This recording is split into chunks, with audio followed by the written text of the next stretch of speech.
today's episode, we're going to be discussing the recent Bondi beach attack. First thing I kind of noticed was that the shooters themselves definitely military trained, reloading at a rate only suitable to be called military. What we're saying here is that there is a regime that has, as a matter of fact, done this. And is known to lie. The whole point of it is they have to make it look random to a certain extent. So you people can't handle it, give us this control. I'll give you an example. One of the victims was also a victim of the October 7th attack. Yeah, the same. Yeah, and he survived. Guy, Yeah, same guy. Same guy. Survived both attacks. And he's got a camera all of a sudden. How is he? What is he doing there? Yeah. You actually think we're that stupid? Bro, we are that stupid. The Western population has become so docile. But check if I can push back. I don't think people bought it. And I think this Bondi beach thing backfired as well. Because Allah would just have it through his divine decree and qadar. وَمَكَرُوا They plot and plan, but Allah plans his plans better. Then a Muslim, Ahmed Al-Ahmed. His dad's name's Muhammad and his mum is a hijabi. When all of Australians, they're not getting involved, this brother just throws himself into the line of fire, bro. Manhandles the guy, takes the gun from him, gets shot. Alhamdulillah, assalamu alaikum. Welcome back to another episode of Chai with my Bai. Today's episode, we're going to be discussing the recent Bondi beach attack. 15 people confirmed dead, many people injured, 2 supposed Muslims that were the shooters, 1 Muslim who was the hero, even though we'll talk about it in a second. Some people were trying to claim that it was someone else that was the hero. I want to come first to Dr. Imran as an ex-military man who's got extensive experience with military-related things. What were your initial thoughts when you saw this on the news? I mean, to be fair, it was quite surprising, simply because the history of mass shootings in Australia is not very extensive. So, compared to places like America in particular, when we're talking first world nations, it's odd, this whole concept of these shootings that happen is something that's very much isolated to first world countries. I actually thought that the gun laws in Australia were similar to UK. I didn't realize they were a little bit more I mean, relaxed. there's armed police, and in fact, all police officers, just for clarity, in Australia, police officers are armed. Just generally, it's not like they have a special arms unit.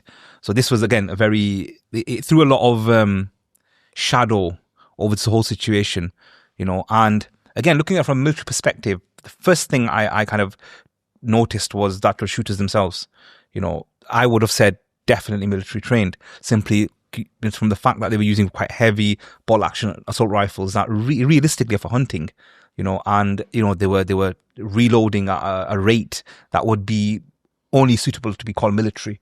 Very quick, very efficient, their stances, the shots that were fired, again, none of this ammo was wasted. There were clear targets, clear shots fired, very kind of strategic.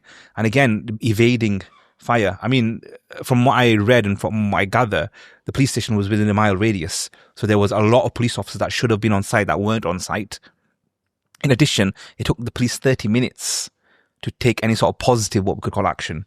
So at the time, the police chief of staff there, he described it as positive action. It took him 30 minutes. And I'm thinking this is very abnormal, considering some of the crack shots that the Australian Police Service have. Some of them were demonstrated that one officer shot from 40 meters, with a pistol. So it's not like they're not trained very well. So you had a very well-trained Australian police force that took such a long time to respond. I think it was only a kilometer away, right? There was a police station. There was literally within the mile radius. It was there. Yeah. So they should have had far more police on site. There was private security firms there already as well. And I mean, this is all like public domain information. This is not like I've heard it from my friend's aunt's dog, like conspiracy theory. This is public domain information. If you just connect the dots, put the puzzle together, look at what's happening. And you mentioned as well that Australia, they've got their own version of like the SAS. Yes. Who respond to these kind of incidents. I mean, we in the UK, we see the scenarios time and time again. Whenever we've had any sort of attacks or any sort of issues where hostage situations, the SAS, Special Air Service, the British Special Forces, are used extensively. The Australians use almost a clone copy, right down to the badge, the way it looks, of our SAS. We train them here as well. So they should have been deployed and they could have resolved the situation within minutes. I mean, even if they're not as well trained as the British, that situation, considering the shooters who they were, it should have been resolved within minutes, but it took so long.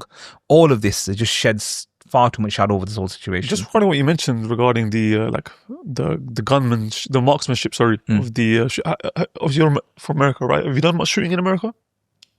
Mass shooting? Have you done much shooting? Have you done a mass shooting in America? I was like, what? Just, So the default was mass shooting. oh, I'm getting set up here. What's going on? If you're like any decent Muslim out there, I know you wish you understood the Arabic language so that you could connect with the Quran. Do you know how long it took me to learn the Arabic language? It took me like 7-8 years. And you know why I'm kind of upset about that? It's because I've recently come across Ijada Institute, which has students speaking Arabic in 6 months. In 6 months. So I was mind blown. So I decided to connect with the founder and the teacher, Sheikh Abdurrahman, and I asked him, how did you do it? And he built a system, Allah Barik, that focuses specifically on teaching those that are non-Arab speakers living in the 21st century, i.e. our context, how to study Arabic. Most of the programs that you're going to see out there in the books were not even designed for Westerners or non-Arab speakers. And if they were designed back in the 90s and the early 2000s. This is a program that's mind-blowing. I actually listened into one of the calls that they have with the students. They log on and they talk to each other and they talk about their day. And I was like, wow, these brothers and sisters, of course, there's no free mixing. They are talking in fluent Arabic in 6 months. Now, of course, you have to put the hard work and you have to do the work, but you can just focus, just doing a small amount every single week.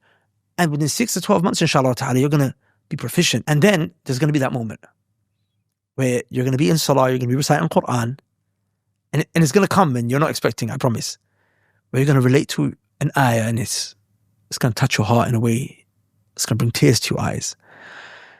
And that's going to be the beginning of your relationship with the speech of Allah. So if you want an Arabic Studies Institute that, inshallah ta'ala, works as far as I'm concerned, and within 6 to 12 months you want to be speaking Arabic and then, inshallah, understanding the speech of Allah, then apply to join Ijada Institute at the link below, inshallah ta'ala. I wouldn't call it much compared to American standards, but some. Have you used the bolt action rifle? No, I have not. Okay, so I did the Sharjah Shooting Club, the course. So I did quite a bit of bolt action. And I remember at the time, one time I actually even tried, because the max they allow you to have in the mag at one time is five rounds in the mag. So I tried, let me see how fast I can do it. And bro, it is so hard. And by the way, I'm lying down, right? Not standing up. I've got a tripod as well. Yeah. So it's on a tripod.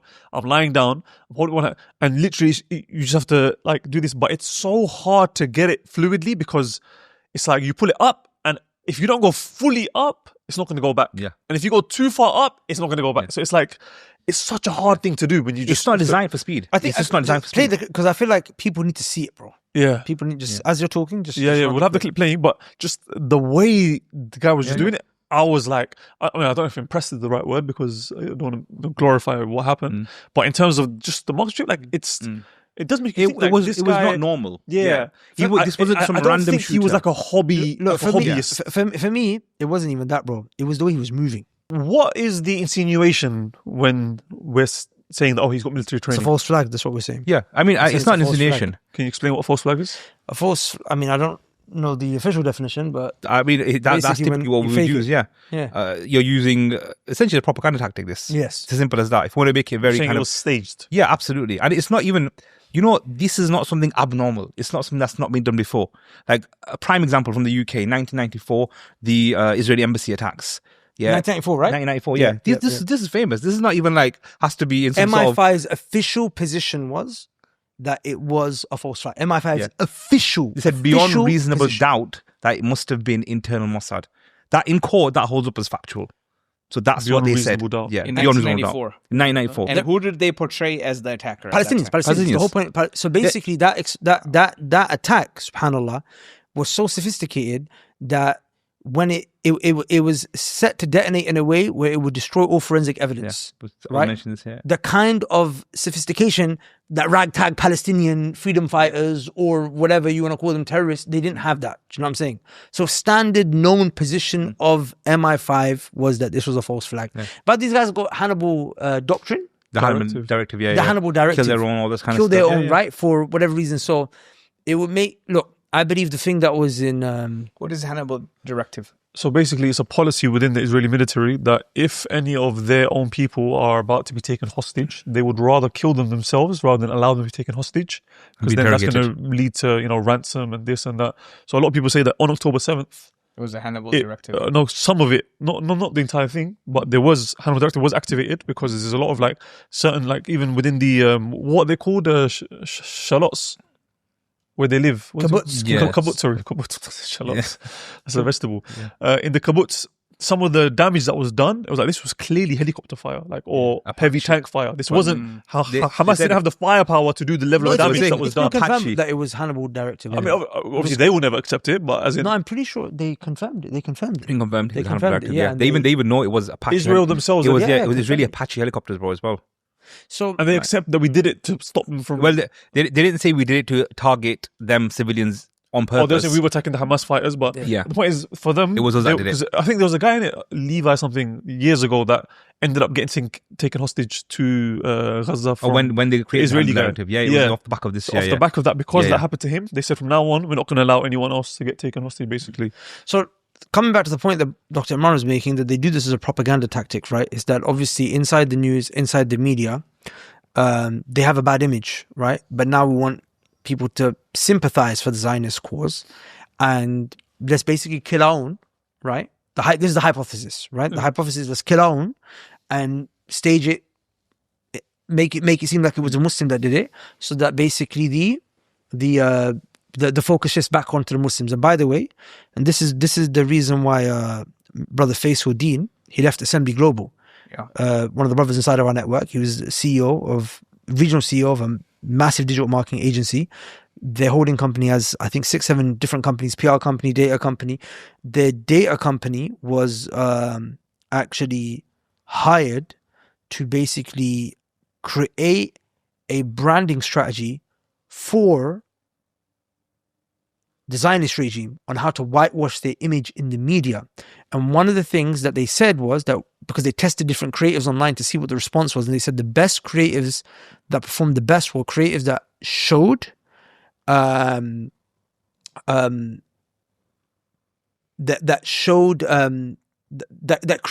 basically depicted Muslims in the West as terrorists and jihadists. Right? So they, in essence, what they were saying was, the document's published, we discussed it in a previous podcast, you know, you can link it here.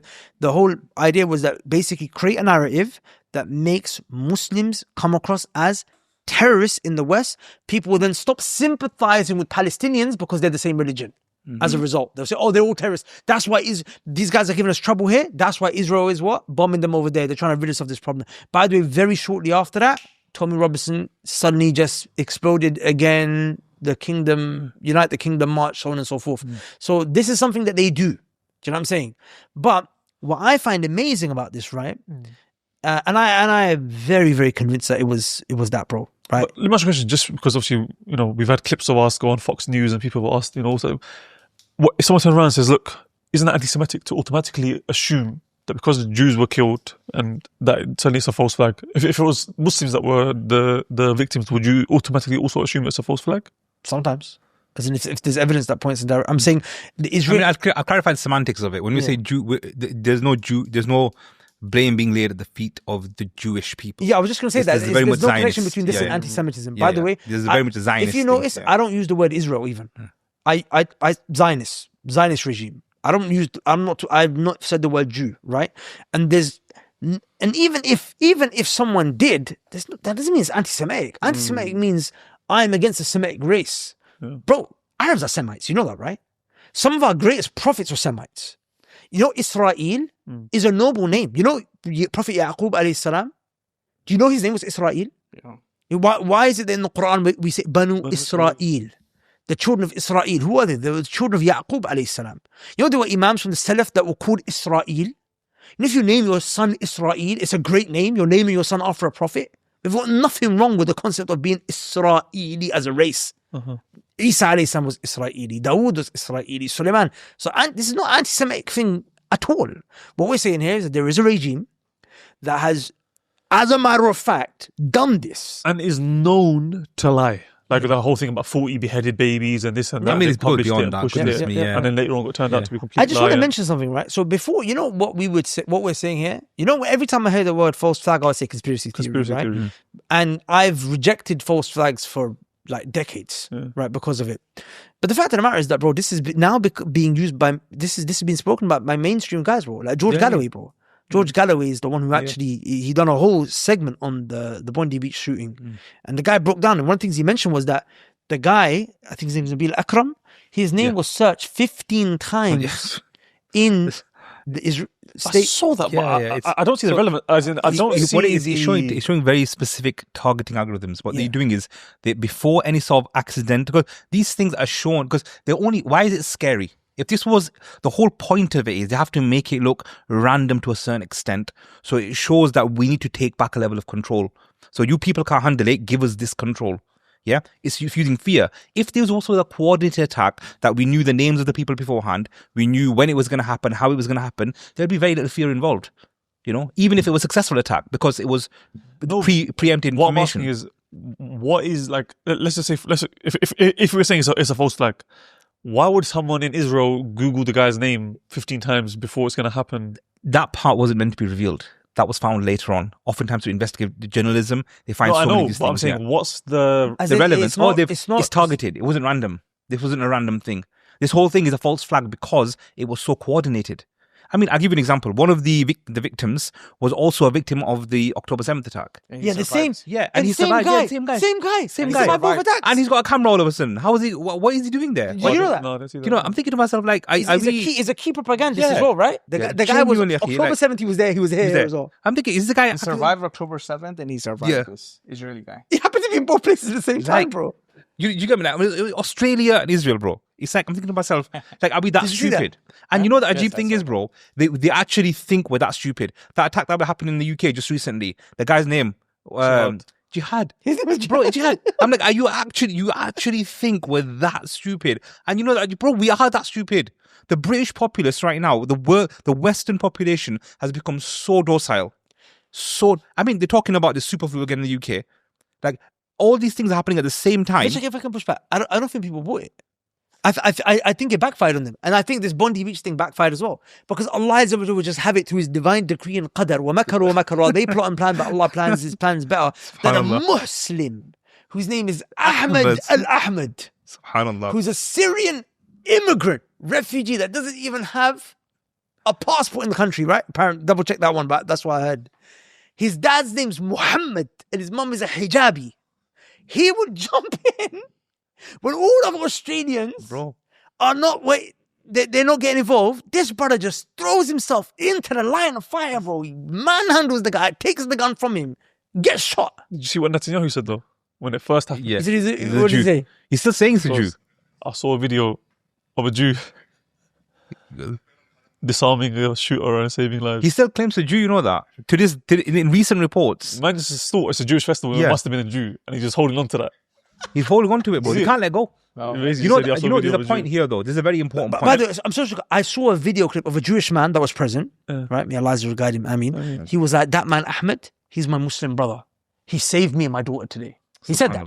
If we can find the clip, I'll put it Even up, the inshallah. Hindus on X, they were all trying to say it was some random guy called Jonathan Crabtree. They were like, Muslims are saying it's Ahmed, his name's Ahmed. Like, There's a very important example that we need to take from this year. Now, this man, alhamdulillah, he's being celebrated for the most part as a hero. No one's targeting him for any other reason at the moment. He's even received this big reward through these influencers that gathered money for him. Alhamdulillah, you know, that's over £1 million. 2.5 million. bro. Yeah. That's a real hero, bro. Allow these footballers. But Do you know what I mean? sorry, you know, just to mention, did you guys see the clip when he was given the check? No. Just so you can see the character of the man, right? May Allah. By the way, I'm not trying to glorify anyone, but the fact that he's a Muslim, holding on to that, bro. Because anytime there's a Muslim that does something wrong, you don't hold on to that. Yeah. I'm gonna hold on to my brother, bro, who did something great. Do you know what I'm saying? 100%. Look at the clip. Look at the clip. Basically, when the guy tells him, how would you react if someone you're in hospital, you've been shot twice, someone comes to say, here's $2.5 million. How would you react?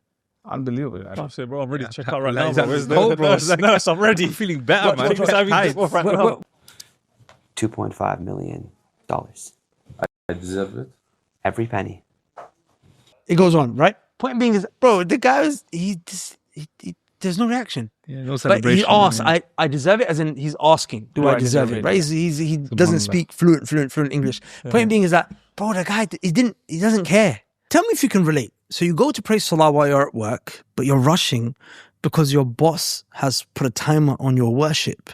People are saying things about Islam. Maybe they're even talking in pro-Zionist terms, but you have to keep quiet to protect your job. If that sounds like something that you relate to, then don't worry. I'm not saying you're a bad person. It's just that you're in a bad system. Many of us find ourselves stuck in the rat race. We want to escape so we can be free, but at the same time, you need this work. Otherwise, you're going to be in a very bad place. So for that reason, I want to share with you an opportunity that I've come across from a brother who's helped so many people like yourselves break out of this rat race. The brother's name is Abu Lahya. He's got a very simple program. He helps people like yourself connect business owners to influencers, strike a deal and pocket the difference. Super simple, right? And guess what? Also super effective, Allahumma barik. But it's not easy. It requires a lot of hard work. His students have already made $3 million plus in combined income, mashallah, tabarakallah. And in the next year, they're projected to do $10 million. We've sent people from this very channel to go and join his mentorship, and their lives have completely changed.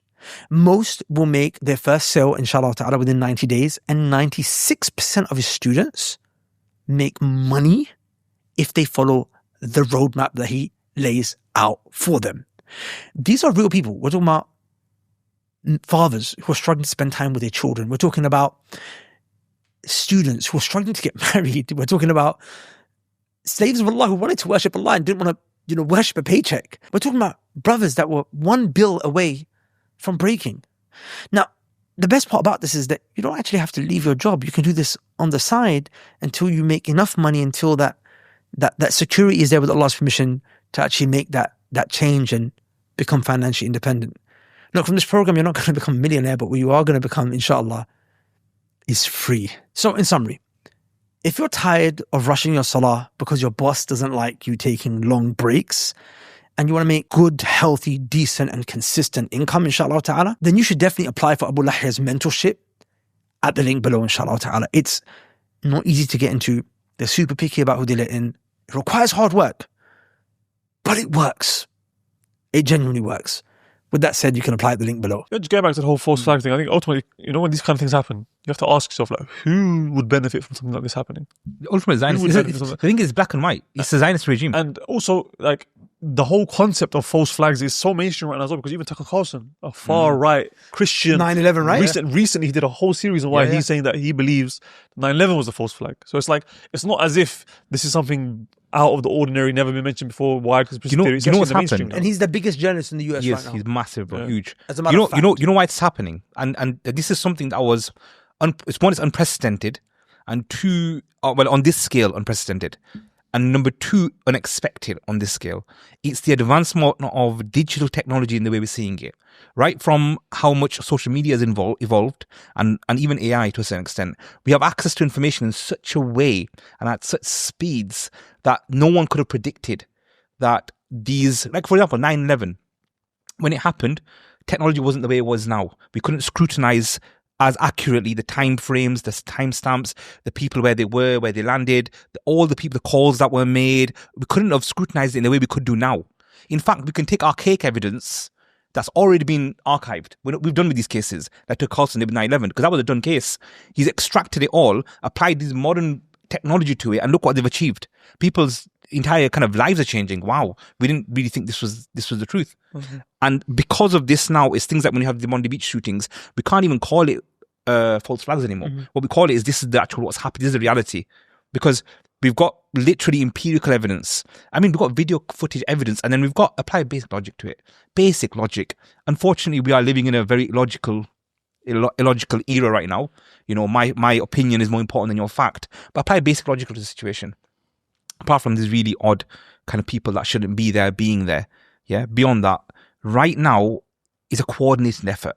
One, Bondi Beach. Look at what's happening in the UK. They're talking about the super flu already.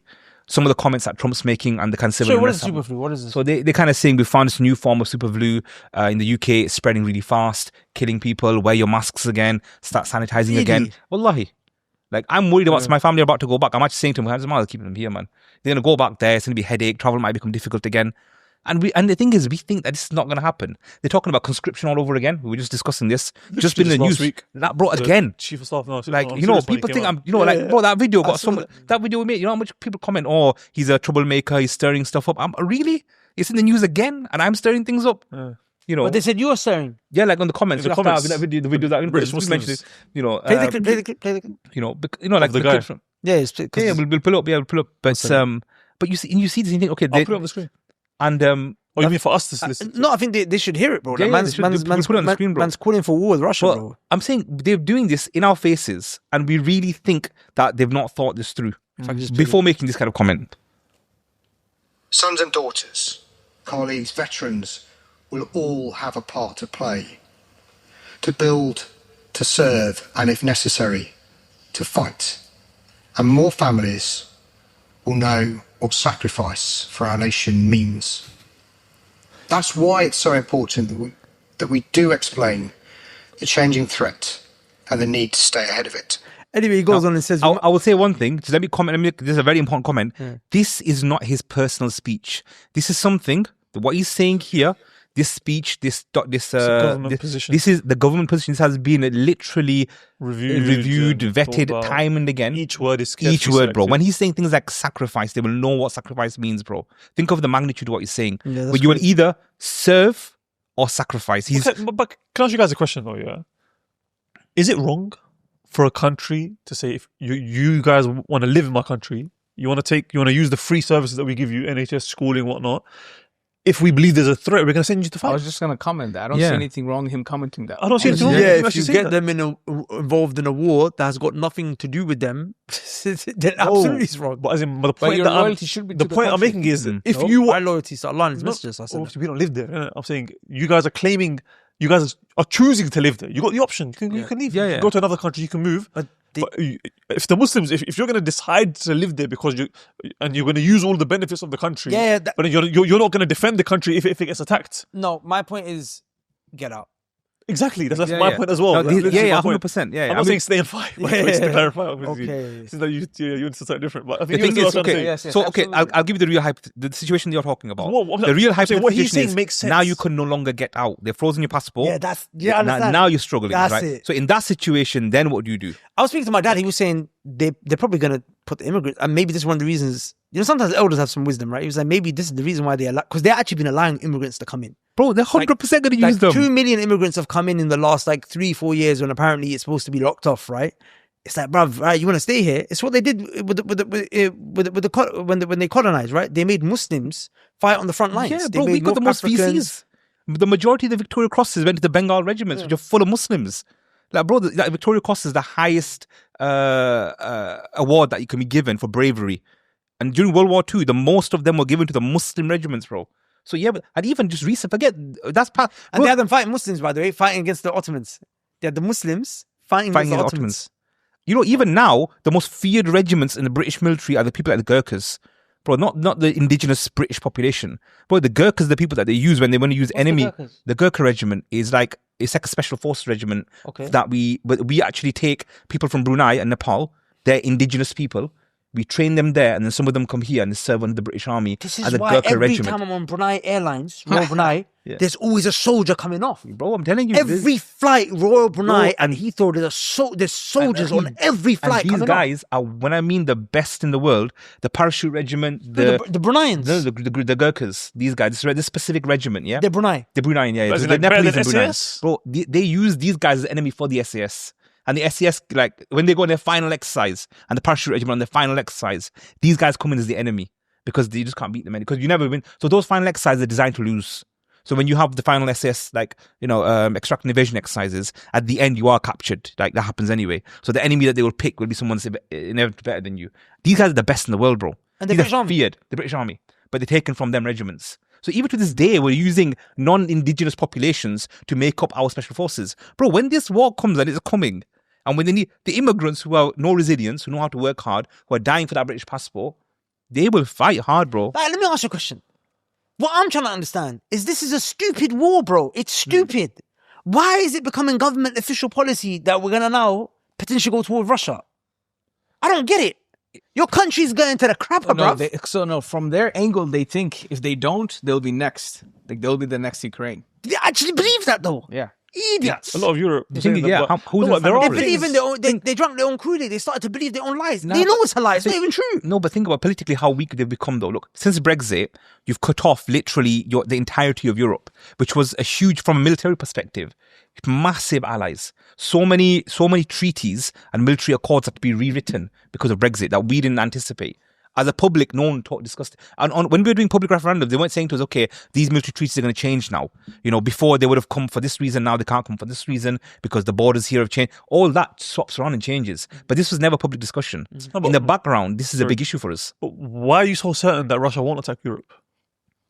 But Putin's not made it ever clear that he wants. He does not want expansion like that. The day before he attacked Ukraine, he never mentioned that. And the thing is, Ukraine's a different story, bro, because they're wanting to bring NATO to the border, bro. You want to bring your army to my border. Of course, that's a different story, but he's got no beef for the UK, bro. Personally, I think the UK would be more so an example made of more than anything. Now. Yeah, but because also we're weakened. It's we're not very just much about the UK, because UK is part of NATO.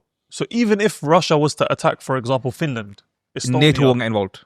You're saying NATO wouldn't? NATO will not get involved. Article 4. Yeah, Article Was Article 5. The beauty of these large scale organizations now, the UN, NATO, you name the organization, bro, I'll tell you the failures. They have proven themselves absolutely useless. We would be at war for 5 years before NATO stepped in. With the current state of affairs, the way the treaties are right now. So you're saying, for example, let's just say tomorrow, Russia, because they have, by the way, they've flown drones over Poland. Yeah. I'm saying they've flown their planes over Estonia or Finland. So are you saying, for example, that you believe a diplomatic solution. that My point if is that Poland was to get attacked tomorrow, you're saying the rest of NATO wouldn't get involved? Not straight away. You know how long the discussion will last? What kind of message is that sent to the rest of the NATO allies? But that's how the thing is. On a political level, that's how it's supposed to be. In school, like, your boys are meant to back you if you get fight. Exactly. On a political level, like, on a political level, when you're looking at a strategic political level, when those parliamentarians are sat there and discussing it, they're aware of the timescales. When they're trying to sell it to the public, they sell it as if it's the Avengers Go.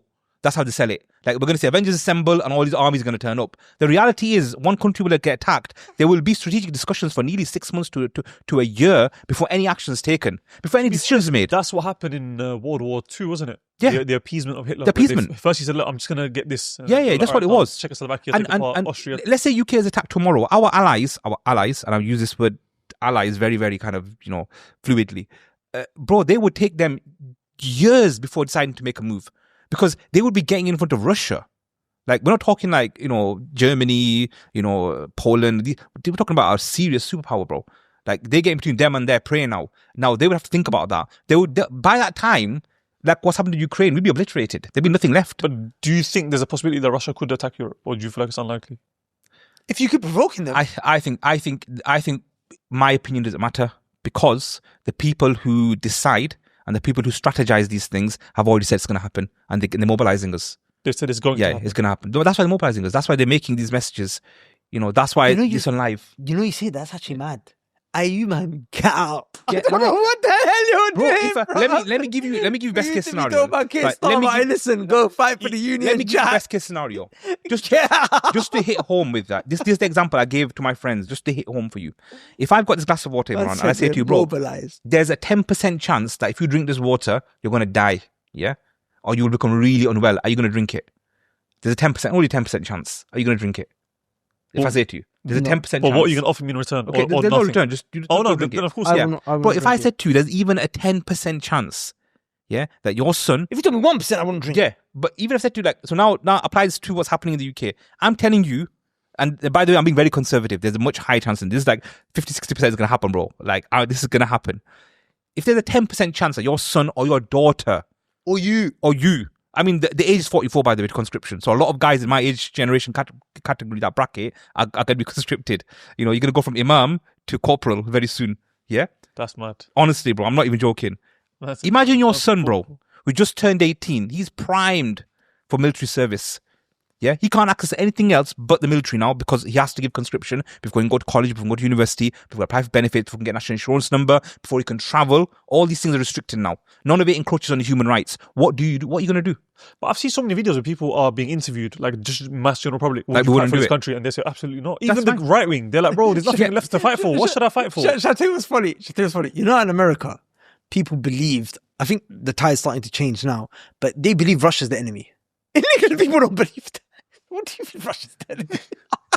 What do you mean? You know, even the UK, I'm saying both the left So wing, who's the enemy? the left wing won't fight. Keir Starmer. Yeah, no, Like, They here's the got thing. literally, everyone actually hates the Now, government. here's the thing now. In recent history, So I feel like if that's what you if people think. protest en masse that we're not going to join, we're not going to do it, Bro, what are they going to do? In recent history, I'm talking in That's my why lifetime. I think maybe that's why they're trying to roll out these IDs. You know, That's these what it is, electric bro. Look, Digital proper- IDs. Digital Look, IDs, in yeah. my lifetime, we were convinced of Iraq. Then we were convinced of Afghanistan. And since then, there's been all these other conflicts, and previously there was conflicts. But these are the ones that my personal experience with. They were able to convince our population. Bearing in mind, no one's answered for this yet, bro. Yeah. Like, it's not like they didn't get away with it. They absolutely got away with it. They profited of it. Yeah, they became heroes off the back of it. In my lifetime, bro, we saw this happen in front of our eyes for 2 decades. They oppressed and killed over 1 million Iraqi civilians. Nothing answered. No one came to account for this, and it happened. So, do we really think that these things can't happen? No, Like, no, it's gonna happen. Can't happen. No, what he's trying to say is that the tide and the narrative can shift. My question to you, Like, they could convince us. brothers. When we're saying that, oh, are we going to fight? Yeah, bro, all those kids right now who have been playing PUBG and what's the other game, the shooting with the fly? Fortnite. No, but back then, because of 9/11, there was a huge surge of That's what I'm saying. patriotism. So you just need another flag. Do you think post that- back. and it's not even going to be a big one, bro. It could be something as simple as switching the internet off. You switch the internet off, bro. Half the UK population will stand up and say, we want to get back online. How would you do it? Let's go fight. The Russians Turned off my I turned off my internet. I'll cause internet issues. People will fight for, bro. One of the weirdest things I still see to this day. I was in Lebanon recently, yeah, bro. People are struggling to pay the water bill, but they want the latest mobile phone. They have no priorities. In the UK, it'd be the same thing. Not if I can just add one thing. I spoke to Dr. Sorry, Sam, you can come in, inshallah. Dr. Professor, Joel Haywood. Professor Joel Haywood. One of the things that he mentioned, because obviously he's a military historian and everything and so on, he said, studies show, actually, history shows, that when people are bombed from above, they actually, it creates a lot of solidarity. So he's like, the Battle of during the Blitz and Stalingrad. stuff, yeah. Yeah, he goes, that battle, I think Stalingrad, they pardon me if I'm not a historian, so if I get the When the cities or Germans dates wrong. attacked Russia, Yeah, but I think it took them an Soviet Union. extensive period of time, right? Before very long fight. Yeah. very long fight. So they were just bombing from top, and the Russians weren't really in the fight. They as in people in Stalingrad, they didn't really feel like committed to it. Do you know what I'm saying? But he goes, bro, that bombing at the top, it was survival now. So I brought them all together. They started working in factories, doing things underground. It united them, created that solidarity, and then they got it cracking. So I'm saying, let's just say, Even London as well. Like, London should have been destroyed in the Blitz, but they somehow managed to come together. And, right? So you know, I'm just saying, like, it could even be a strategic move, right? Where it's like, let's provoke attack, or let's create a false flag. Hey, people, I told you Putin was bad. You thought we were just fighting a damn war. This is an existential crisis, bro. So now let's get it cracking.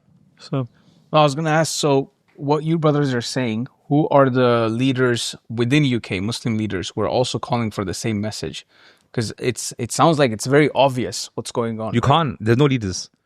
But No, you I'll can't. tell you I'll tell you what some of the leaders are calling for. They're saying stay. In fact, the majority of Muslim leaders that are in the UK are saying stay. Maybe we can build up the country. I'll tell you something. Sheikh. This shows me how disconnected they are or confused they are, right? So I met a brother, lovely brother. I actually met him 15 years ago. And I just saw him in the mall the other day. He's a middiff. He just moved. He's a doctor, Allah barik. And he became an entrepreneur. He went commercial. He's got a bunch of clinics and hospitals and so on and so forth, Allah barik. And I was like, what are you doing here?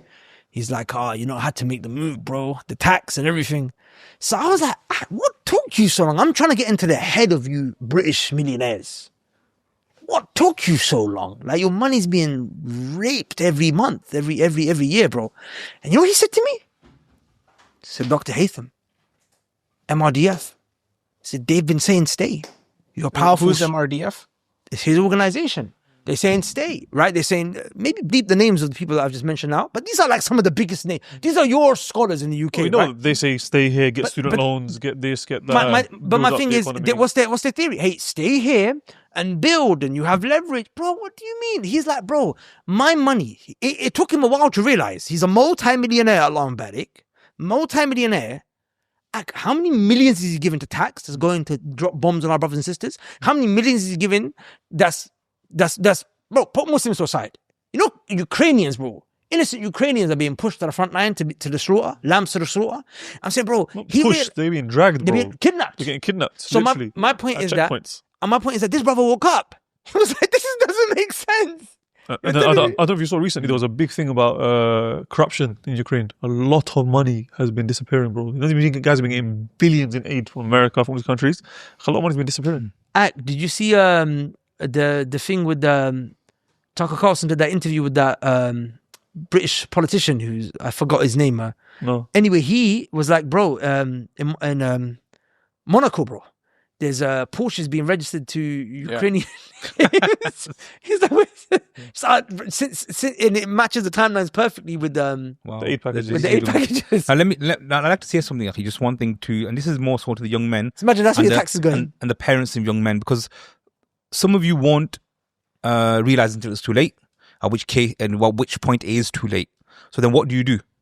You know, and I feel like I'm in a very unique position to advise you a little bit on when that military service is about to hit you, what you can potentially do and how you should deal with it.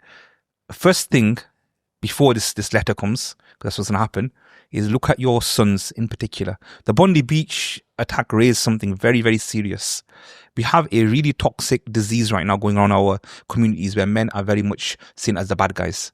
You know, men are misogynistic. They have more rights than women. There's this matriarch, so there's this patriarchs running the world, and you know, toxic men. You know, we tend to be on the bad side of the law most of the time. Yeah. And our when it comes to us being victims and actually suffering from things, we're ignored. This man here, and the right word for this you know, Ahmed is he's a man. He had the courage to stand up, look at certain death in the face, and rescue his fellow human beings, regardless of race, culture, whatever, you know. And beyond that, he did it in such a humble and in such humility. It shows so much characteristics from good upbringing to being the qualities of a real man. But you know? it's not just that. It's a man who jumped and risked his life to save the people who apparently, if you think about it like gang warfare, right? Yeah. It's like this is the other, Yeah, this is the right? other. And he put himself in harm's way to save the life of the people who apparently, allegedly, we are in. Yeah. We're in conflict with. Yeah. Do you know what I'm saying? So, not that I'm saying we are, because obviously they're civilians, they're innocent civilians, it's not a war zone, it's not a battle zone, but I'm saying people's... That's the assumption, isn't it? Yeah, people's tribalism gets in the way, right? It's like, no, you're those guys. Yeah, yeah. No, you have a Zionist passport. You didn't think about that, bro. I'm ready to risk my life. And by the way, just to mention, I'm so sorry to cut you, Sheikh, because I've cut you a few times, I feel very bad. But I do want to clarify one thing. I just want to mention one thing in case anyone gets the wrong idea, yeah? False flag or not, yeah? Whether it was legit, whether it was like intended, or whether it was an operation. We're not allowed to do that as Muslims under any circumstance. And I'm not saying this is a sellout. So, Sharan, yeah, when you live with people that are innocent civilians, you live with them as civilians, bro. Right? they assume safety from you. Umar ibn Khattab radiallahu anh said that if a person comes into the land of the Muslims and you're signaling to him that you're going to execute him, but he understood from you safety, it's his perception, not your intention, his perception, you're not allowed to harm him. If you harm him, you can be executed for that. Does that make sense? You're not allowed to harm civilians. A war zone is a war zone. That's a different story. Australia's not a war zone. It's insanity to try and kill the people that you're supposed to live with in peace. Okay, if he's got a view about he supports this person, that person, irrelevant. This is not a war zone. There's a peace treaty, and one thing about Muslims is that we don't break peace treaties. We don't break peace treaties, right?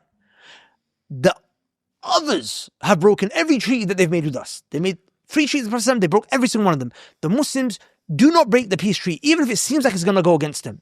Does that make sense? So, under no circumstances is that appropriate. And there's a hadith the Messenger said, I think Ibn Umar radiallahu anh narrated it, that if a person kills someone who is in contract with them, i.e. state of peace, safety, kada, so on and so forth, you won't smell the fragrance of paradise, bro.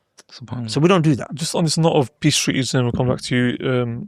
One of the massive Sorry, in fact, benefits. it's also, I'm so sorry. People say, but I never signed a peace treaty. The fact that you lived there, Umar ibn Khattab's statement here shows that it's not about what's written, it's about what's understood. It's about what? Is understood. What is understood. Uthman radiallahu anh gave safety to a man that the Prophet ﷺ told Sahaba to execute. When they went into conquer Mecca, the Prophet said, everyone's forgiven. Everyone's got safety except for 4 or 6 men. One of them, and each of them insulted the Messenger ﷺ. So insulting the Messenger ﷺ, for them it was capital punishment, right? Because you can't, if you insult the Messenger, then how can you obey the man that you allow to be insulted? It's not possible to obey him now, right? Your religion becomes a joke. When you can make a mockery of the one that you're supposed to obey, which is why respect comes before obedience. Does that make sense? So these people, they had to receive that punishment by order of the Prophet ﷺ. Uthman radiallahu anh gave the man safety. And he came to the Messenger ﷺ, he said, Ya Rasulullah, I've given so-and-so safety. And the Prophet ﷺ turned away from it. This man followed him, he turned away from it. 3rd time, and the Prophet gave him safety. And then the Prophet ﷺ said, because the Prophet this man was a criminal. He was from, imagine, everyone can be freed. All of you, tyrants and murderers and killers and oppressors. But there's 4 of you. No, we can't spare you. He was one of them, right? The Messenger looked at his companion and said, was there not a smart one from amongst you? That before I accepted the safety, could have just executed him? The Sahaba said, Ya Rasulullah, why didn't you just wink at us? The Prophet said, it's not befitting for a prophet to have an eye of deceit. Do you understand? So Muslims don't do that. We don't deceive. You don't let someone in, kill him. We don't do that. Does that make sense? And it's about, and also Hani radiallahu anh gave safety to another person on that same day, right? The Ali radiallahu anh, you know, so many of the guys actually got spared. Not many, like Ikrimah got scared. The ones that even the Prophet said execute them, even so many of them got spared. I think only 2 were executed. Yeah. Yes. So Hani gave safety, and the Prophet said, whoever you've given safety to, the Muslims are given safety to. That makes sense. So it was such a noble thing for that brother to jump in and try and save those people's lives. That's what we do as Muslims. On the issue of contracts and breaking contracts, one of the massive benefits to Israel. PBD, idiot, nerd, bruv. Sorry. Nah, he's a nerd, bruv, because he tried to make it out. He tried to make it out that the one odd Muslim who's crazy is more dangerous than all the Muslims that are good. And he said, oh, if 10%, oh, it's not 10%, it's a fringe. It's a fringe that your ally is a false flag facilitated, bruv. Do you get what I'm saying? You know the ajib thing is, subhanAllah, you've highlighted how honestly the Muslims deal with others, our level of integrity, right? From this example of the Prophet ﷺ. The Mossad, the most noble army in the world, they're categorical, their slogan. Do you know what it is? Their slogan is go to war in deception. That's their actual slogan. I don't know the Hebrew for it, but you can Google this. Their actual slogan is go to war with deception. Subhanallah. So someone might say, but there's a hadith al-harbu khida that in war, deception is maybe an intense word, but it's as in there's tactics, there's strategy, there's tricks, right? But that's not the slogan. That's not our. The Prophet didn't make that the slogan of the army. Yeah. Here the intent is we can kill civilians. It's fine. We can have the Hannibal Directive. It's fine. We can kill babies, Mossad children. or IDF, sorry. The Mossad. Yeah, because that's a secret service. It's a secret service, but it's ajib, isn't it? That the fact that what it does is it relinquishes all accountability. Now we can do what we want, how we want, when we want. We're not answerable to anybody. That's what they are. They don't answer to anybody, do they? Yeah. Essentially, is how they behave. But going back to this man. We are living in a very, very toxic times right now where we are seeing men, not being real men. We see this often time again.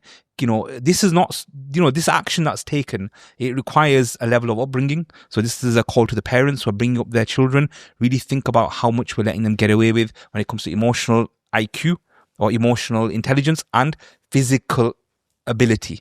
This man couldn't have done this if he didn't have some physicality around him. Yeah, our kids have become so soft, so emotionally vulnerable. You shout at them, they start crying. Forget our kids, even teenagers in the military now. I just read an article a couple of months ago. There was a sergeant who's about to be court-martialed. Why? He caught some junior soldiers in the barracks. They were having a party at 3 a.m. in the morning. Because he woke them up and made them do a parade, they complained, and now he's being court-martialed for military discipline. Forget press-ups. Press-ups are illegal in the military now. What? Bro, they're you illegal. drop a human 50? Yeah, you can't do that no more. It's illegal. No. You get in trouble for that. Yeah. So these are the kids we're dealing with, yeah? And there's gal in the military, Bro. And there's gal. Bro, And there's so we're gal in the talking military, about bro. a generation of men who are not men. So they listen- need to man up. Well, let me talk about the gal in the military. Go on. Because you were there. Yeah, yeah. Oh, go on for that. It's Ajib, bro. Are they This tough? is- You know, the metrics are lower for them. It's So an for them, for interesting example, they don't have to conversation. run as far. So they, you know, I also say But how's that beneficial in war? exactly. I said, look, you're gonna have to fight the same war, the same bullets, the same. The distances become less for women. If the enemy's a mile away, we're still a mile away. You can't carry less kit than us. I'm carrying 20 kilos, you're carrying 20 kilos. So when I'm doing the metric test and I'm doing the army personal fitness test and the advanced, fitness test, your metrics are like, for example, I have to do it in 9.5 minutes, a mile and a half. You have 12 minutes to do it. That doesn't make sense. Yeah, but they did this to allow this whole equality, what they call it, to happen. When we're at war, bro. Bro, they've done studies on this. On It didn't work. this- Did you have a woman like covering for you? No, I never had that. Because in the infantry regiments at that time, I don't know what it is right now. I think they've changed it. But at that time in infantry, it was men only. Did the women Women were ever? allowed. Oh, so they never went. They never went. No, they weren't allowed to be front line. So at weren't that allowed? time, no, women went front line at that time. Why not allowed? Because they did studies on this. So a lot of sociological studies found what was happening was instead of the men protecting the group, they were all crowding around the women trying to protect the women. It was a natural instinct under fire. So it didn't work. You became an By the way, a liability. liability. Yeah, you became a liability. Mad. I don't know if you guys saw recently, but actually on this topic, it's a slight digression, but it's related to what you guys just discussed. Recently, Gabriel Romani had a bit of a back and forth with the brother Tox from live updates from Syria. You know what I'm talking about? Right. And the whole thing was about women being pushed to, have this mentality of like, I'm going to go fight. Yeah. I'm going to, sisters will put up videos of them training in the gym saying, getting ready for the time. Do you know what's going to convince a lot of Brits to fight? What? The Americans. Now, what always happens, American trends, they cascade down.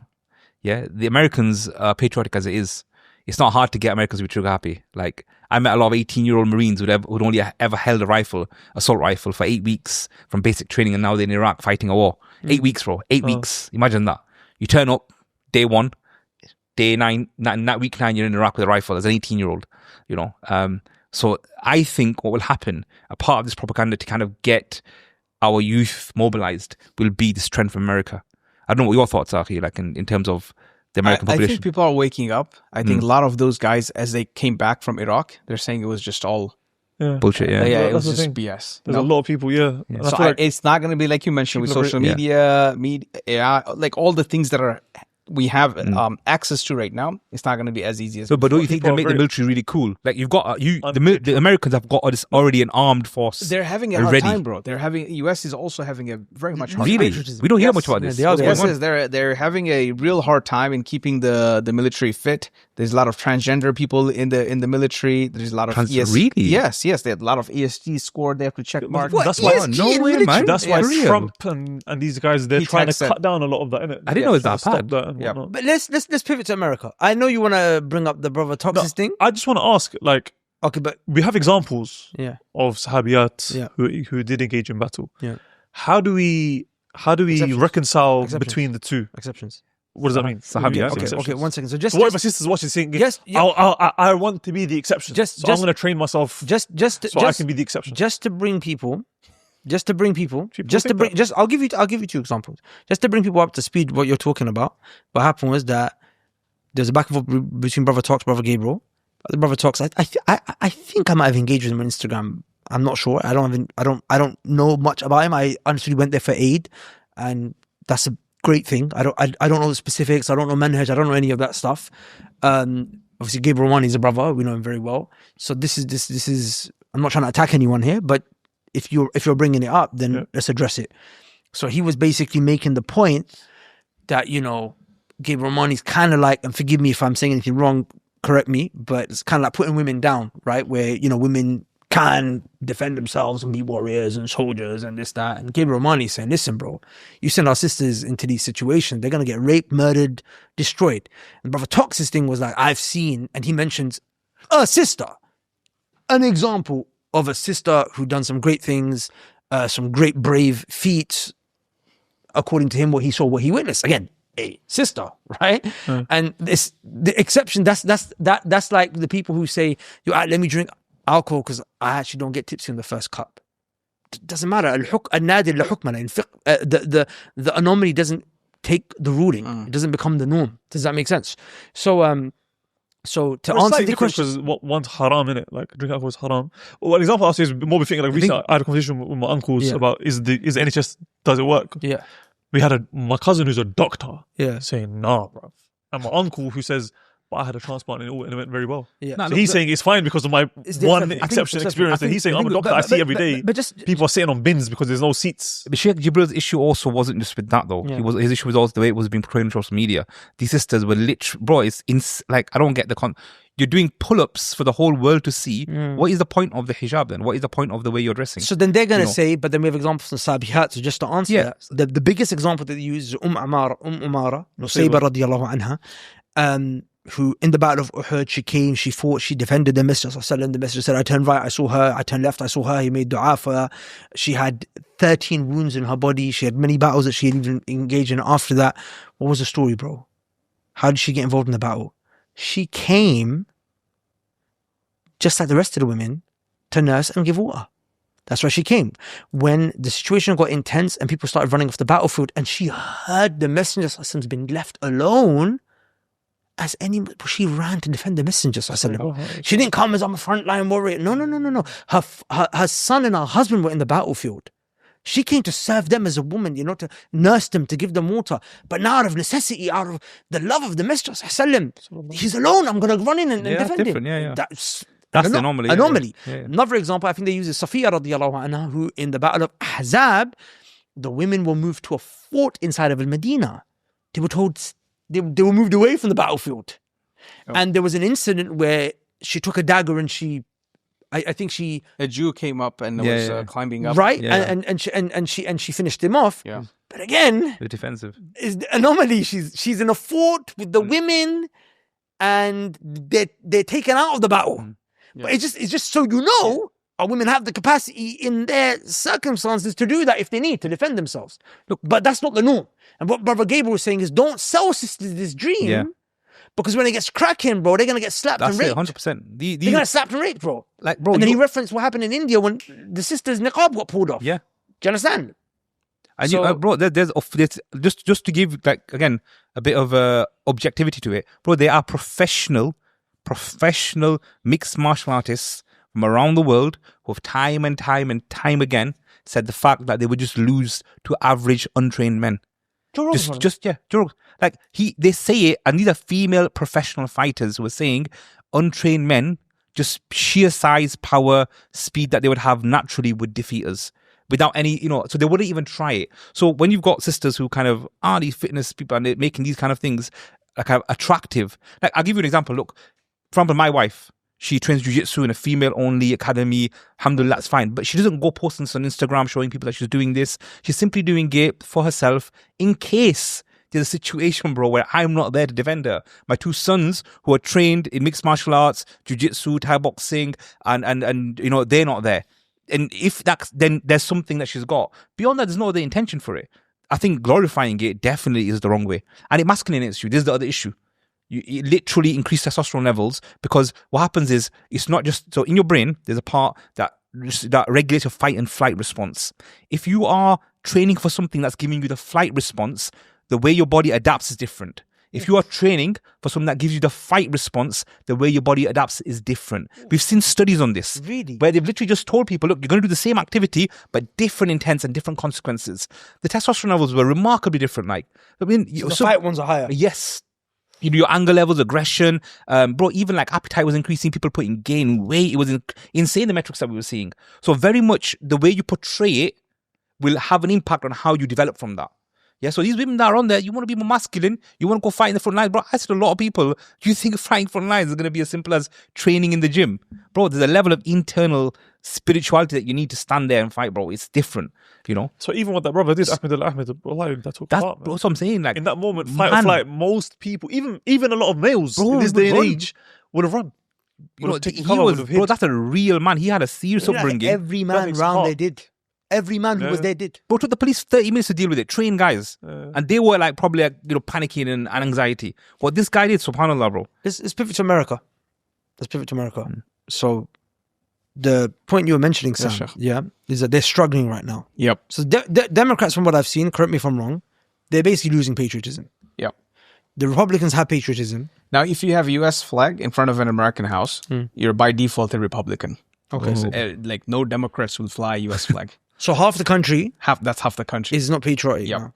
Okay. Now, when it comes to the Republicans, Even civil, now in Republicans, Even the there's division. Republicans, The thing is, division. wouldn't Some they are saying argue- America wouldn't- first. We wouldn't want to they focus on our argue- internal issues. We don't want to focus on No, but external wouldn't they issues. argue that they are being patriotic? It's just your version of patriotism isn't what we are. so That's what they would That's argue. what the argument would be, wouldn't it? So what I want to pivot to is that So where do you land then? just yesterday they had this America Fest, Yeah. which is TPUSA, Charlie Kirk's organization, right? They had this like annual conference, and it's like a big Republican thing, so on and so forth. And the thing that blew my mind, bro, is that you literally saw the division. So the Republican Party are the only ones that seem like they can save the country right now, but you cannot save a people when you're fighting each other.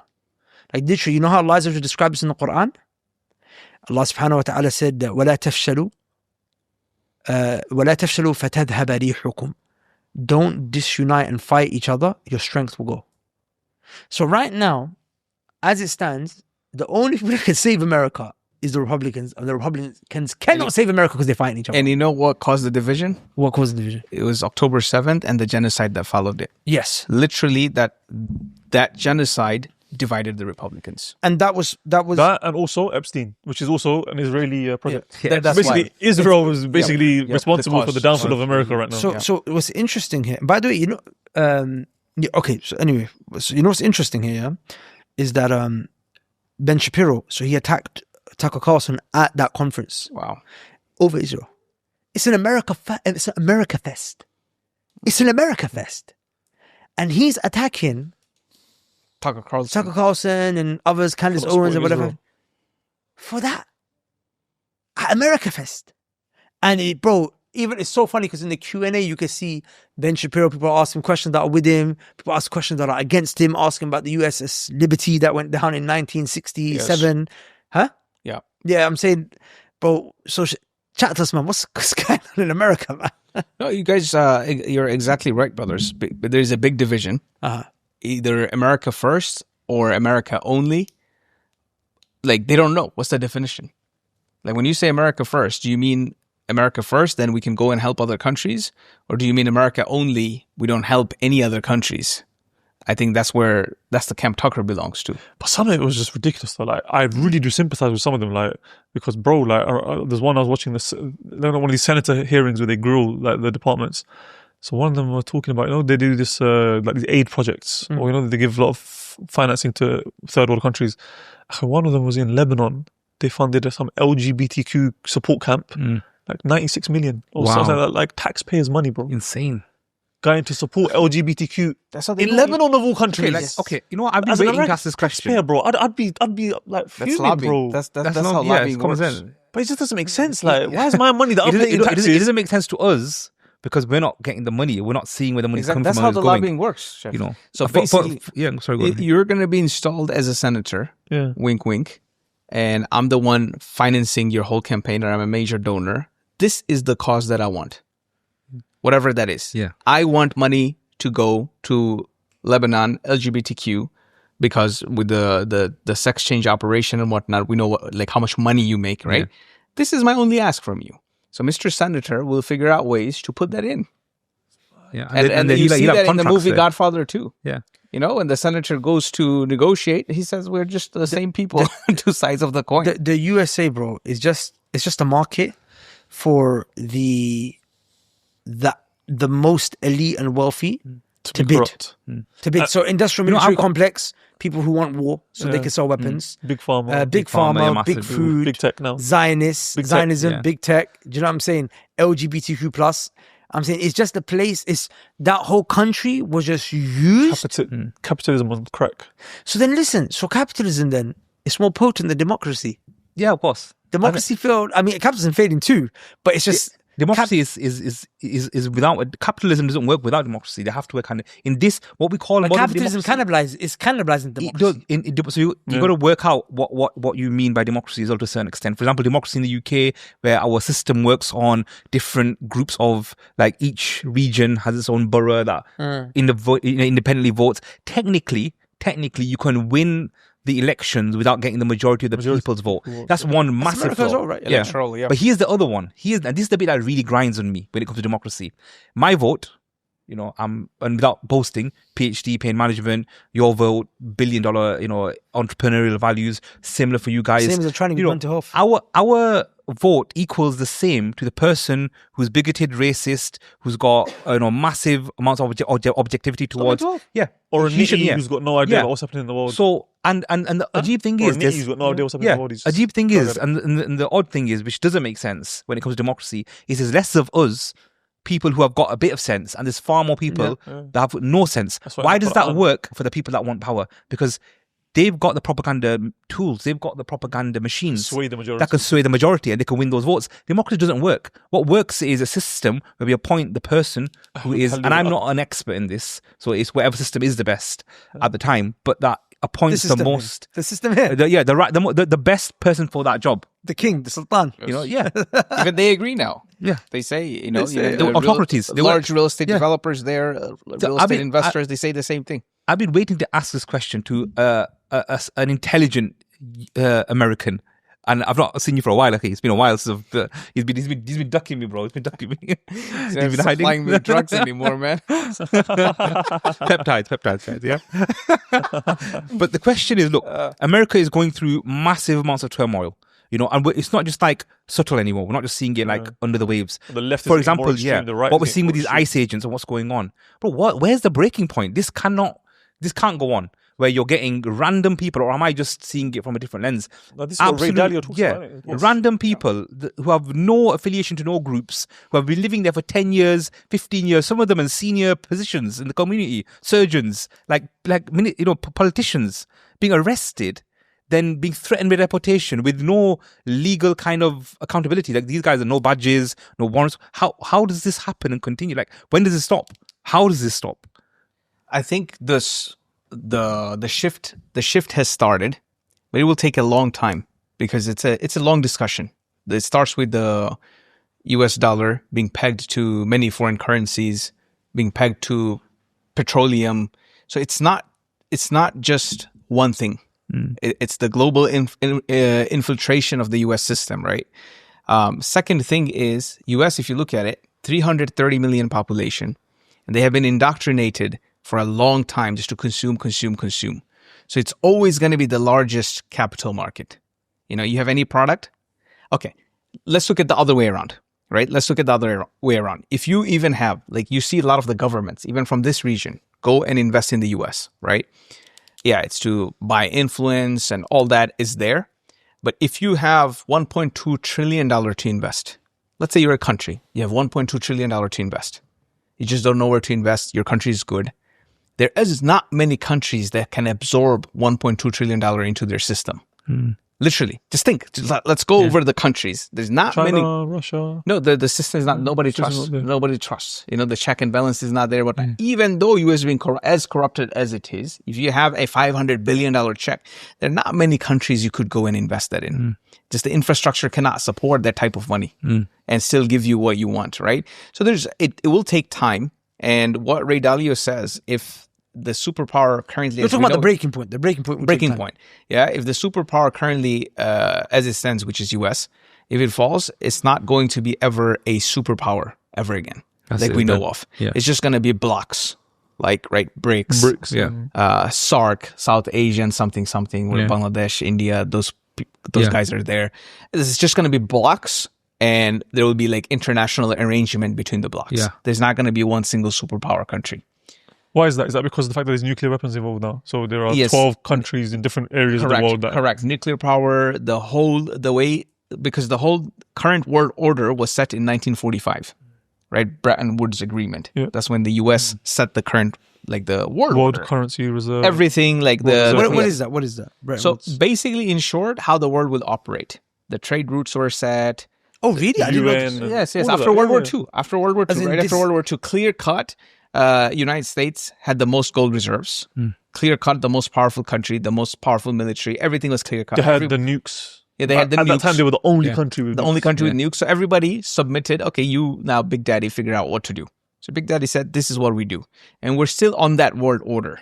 They created an entire system for how the world is going to Is operate. this Ray Dalio mentions this? Yeah, it's like basically it's not even a secret. Sheikh. It's Like, public it's a fact. information, yeah. It's a fact. It's a fact. Oh, so when they said they created the new world order, it's no, not literally, they Yeah, did. yeah. Oh, wow. No, they literally did. created the world order. Now people want to create the new world order. So what is the world order? It's trade routes. Trade routes, how the finance works, how currency works. US dollars is the reserves. US is the most like the military. US like is number one in everything. Basically. Yeah, military bases, 800 plus military bases of the US. You know how many military bases China has outside of China? One. One. So where's the competition?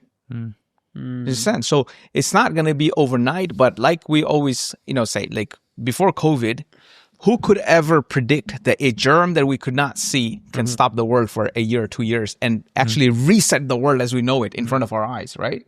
So you never know what's that one thing, right? You know, there's an interesting, really, really dangerous and scary underlying concept, and I say concept because I don't know what else to call it. There's no other term for it really. That no one's talking about enough. You know, Stephen Bartlett, obviously, is direct CEO.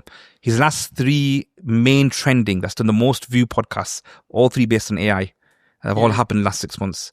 You know, I just saw that. I was just It was, randomly bro, it's going through, mind-boggling. and it's just his it's last. scary, bro. Like, and we're they're not not talking getting a lot of views. But Yeah. the AI ones, and by the way, the AI one, I watched it. It's not even that interesting, bro. It's but it's blown. and you know what the mad thing is, he's not bringing in fringe What's the personalities. point? I don't know. I'm waiting So, for that. I was just validating. so what you he's said. and the thing is, on these podcasts, he's not bringing in fringe people. Like, you know, we talk about the fringes are worried. The Godfather. Bro, we're bringing these are the guys that invented AI, that wrote the books that the college professors are teaching right now in AI, the main guys. And these are the guys that are regretting it. And the underlying trend that's happening with AI now is what it's doing on a military scale. Yeah. Now, I'll give you an example. Like, so let's say, you know, we're talking about this new world order setting. One of the things that's saying is AI will be CEOs for companies. There'll be a human element as well, but the decision making and the kind of we're going to refer to you is not just on a company level, but on a military level. So suddenly your generals that are making your decisions are going to be AI based. Okay, the hardware is not there yet. The software is. This race is what's going to change. I mean, quantum computer, are they? Just to a certain extent, but then But it's just it's a software, isn't it? AI is software more than the hardware. no. I'm saying, but the hardware to manage that, quantum computers is there. It's just not. The distribution I is just suppose not more there. in The mechanics. adoption is I just. suppose more into the mechanics, Yeah, like robotics and stuff like that, you know, Okay. because AI can only dominate its will to a certain extent. The interesting one point that this Professor Yemplinsky made was how it thinks. So, for example, I'm going to land the point now. Sorry, it's been a long one, yeah? Let's say you leave the house. When you leave the house, your dog doesn't know where you're going.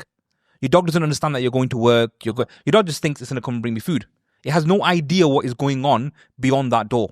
If I said to the dog now, how are you going to kill your owner? The dog will probably think I'm going to bite him to death. It can't think of the multitude of ways as a human being that I know how to kill an animal, from chemical warfare to cutting a certain artery to, you know, suffocating it to bludgeoning it to giving it a disease. It just thinks the only way to kill a human being is biting it to death at the neck. That's what it knows. Now, AI is coming up with concepts of doing things from regulating the world to military attacks to even education that we couldn't have even thought about, because it's so much more smarter and beyond us in terms of thinking and creativity that it's doing those things and we don't even realize doing it because we're not recognizing it. If I went up to a dog right now with a hammer and went like this, dog really wouldn't understand what I'm doing. It'd think, oh, my owner's coming towards me with He wants to play. it's a play. Yeah, but it'd be, until that bludgeon happens and that dog's dead, it's going to have no idea. In the same way, this was happening, and these are what these guys are worried about, and they're talking about it again and again and again. And I just think it's quite interesting that it's just kind of being, whether it's politics, whether it's stocks and trades, bro. I mean, these guys are saying that 99% of all jobs, manual and behind the keyboard, are going to be run by AI by 2030. I think they were saying, like, that's going to happen. We're just seeing it compounding so quickly. Yeah, Elon Musk said in 10 years, jobs will be irrelevant. Employment will be irrelevant. So what does he expect people to do? His theory is universal basic income. Yeah, Yeah, Elon Musk- Even Sam Altman, you know, they actually started that's called WorldCoin. WorldCoin, yeah. You know what? If you watch that video that I sent, you should watch it. Yeah, You know what's interesting? Yeah, people are thinking, Watch the oh, first half. it's such No, a you should watch it, finish it. what do you call it now? Such a philanthropy, philanthropical project that he's doing. What they don't realize, but the amount of metric data that he's collecting through that, the amount of data that he's getting is unprecedented. And he's a liar as well. He lied Yeah, of about course. Reddit. Yeah. Bro, Yeah. you know He what lied the about failure his rate first is. looped project that Do you know what He lied about the fact that he killed his guy as well. bro? You know what the failure rate is right now, and this killed is his guy, so scary. apparently. Bro, this is so scary. I want to say failure rate that if they turn general AI on, they get to the point we've created general AI now, which is Skynet. you're just Skynet essentially, yeah. Well, what's that? Yeah, so you've got narrow AI right now, which is Terminator. it's basically uncontrolled AI. It's thinking for itself completely autonomous. Yeah, Okay. we don't control it anymore. Yeah, and we're not far off. Some people are saying that if we showed 50 years ago the people that talked about AI then what we have now, they would say you've got AGI, you've got it. But let's say we've not got it now. Yeah, the second we turn it on, now this is the scary part, bro. They're saying that one, it won't want to turn off. We're already seeing that it doesn't want to turn off. It's creating clones of itself in other servers before it updates, so it can just refer back to itself. It's already doing it. It's doing that right now, bro. It's literally, bro. You know what they're doing? They're experimenting. They're giving it access, bro. That's Let me actually take, like a no, major bro. plotline in these Let kind me of give you movies. this It's one. always like it clones Look how itself, scary it this is. hides Yeah, it. they give it access. They give it access. Which one? Like when you say Dave. Claude was the one that Claude, that's the one I used Yeah, as well. bro. That's what I'm saying, bro. You know what I mean, bro? Blackmailing. Check this out. Literal. second, I'll give you an mad. example. So what they and this is Claude again, bro. Yeah, this is insane. You know what the crazy thing is? I'm gonna carry on using it. Yeah, but saying we're integrated. We're integrated, bro. We're integrated. That's all in the Yeah. system. So they gave Claude access to some of the company files. It went through all the emails. Bro, it managed to blackmail employees that were having affairs. Yeah, to allow it to create copies on their service. So, you're about, and you know how they triggered it? This is how they triggered it. They mad. created fake emails. They triggered the Is AI. this on the podcast? Is Stephen Butler? Yeah, it's on the podcast, bro. And bro, The one that came out. the one, the 2 days recent ago. one, yeah, the 2 days I one. watched that. So, bro, this is so crazy, bro. This is like verified information. It's not like hear and say. So they gave it access. The way they triggered the AI was they create some fake emails saying that we're about to update to the new one. What shall we do with the old version? Let's get rid of it.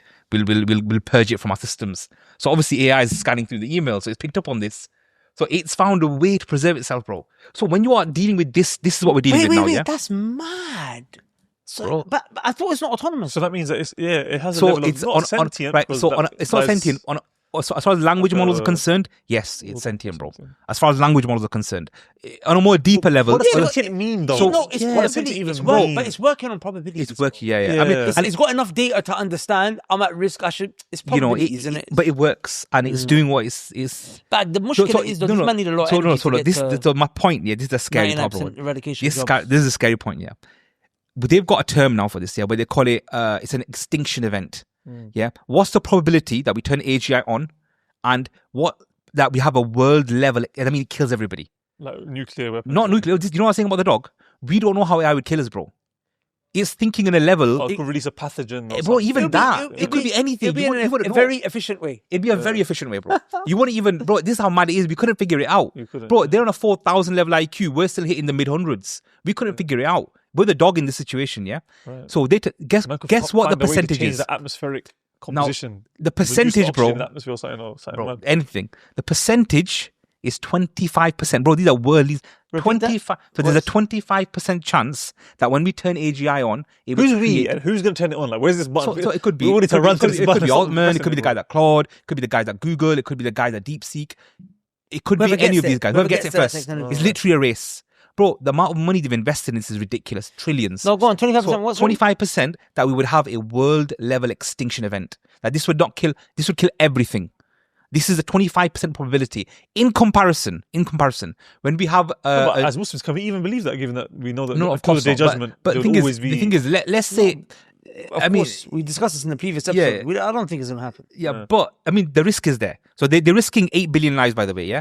Now, in comparison, when we create a nuclear facility, right, just to compare the dangers. Yeah, when you create a nuclear facility, what do you think the percentage is allowed that there would be a nuclear event that to have? So, for example, when they created, like, for example, let's say there was a nuclear station in the UK. When they first created it, they I can't remember the name. It's going to come to me.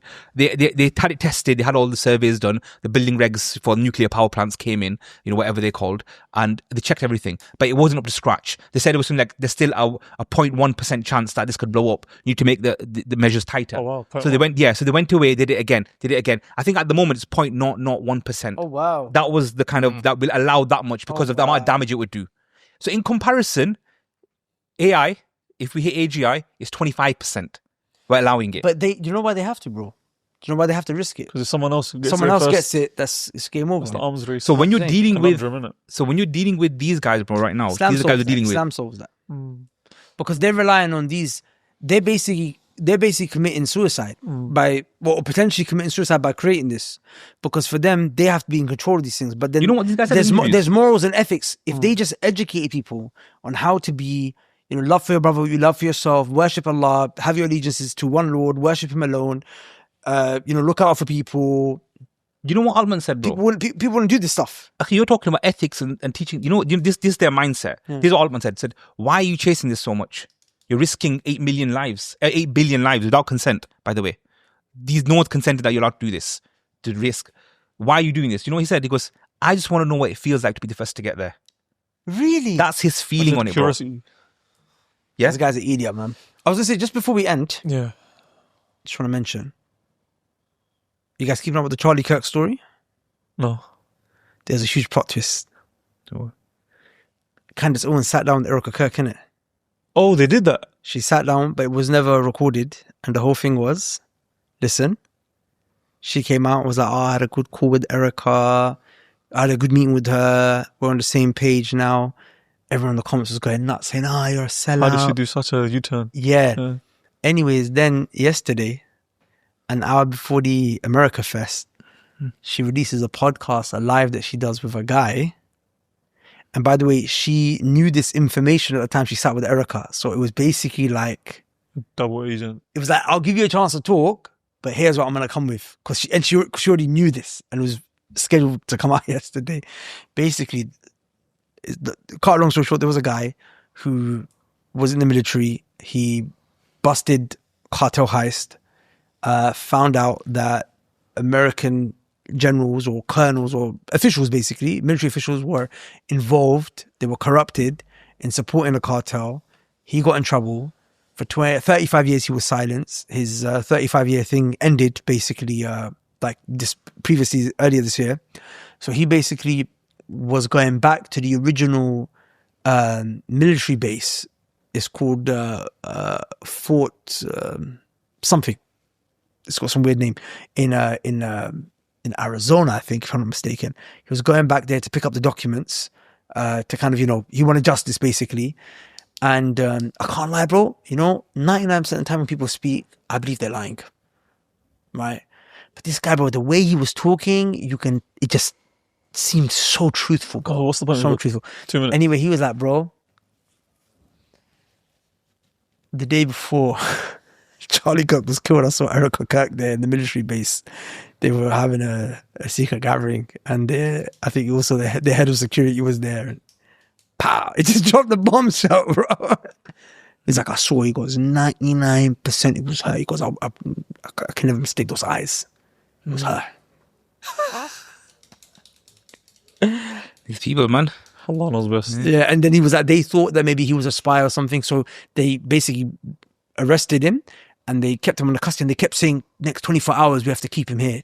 And he goes, I don't know what it was, but they kept repeating 24 hours. Eventually they let me go because they realized I had no connection to anything that was going on, but he had caught a glimpse of her. Does that make sense? And they'd created like a barrier so he couldn't see like what was going on. It's just America right now. I'm just saying, if she did that, if she killed her for her husband, that's mad. With that said, it's been an interesting podcast. There was some stuff we wanted to discuss. We didn't get to discuss PBD, the consequences of the Bondi Beach stuff that we didn't discuss. Stuff like the free speech crackdown that's happening. Even right now in the UK, there's been certain arrests and stuff. On the next episode of Ciao Mabai. With that said, Subhanakallah wa bihamdika, ashhadu an la ilaha illa anta, astaghfiruka wa atubu ilayk. Assalamu alaikum wa rahmatullahi wa barakatuh.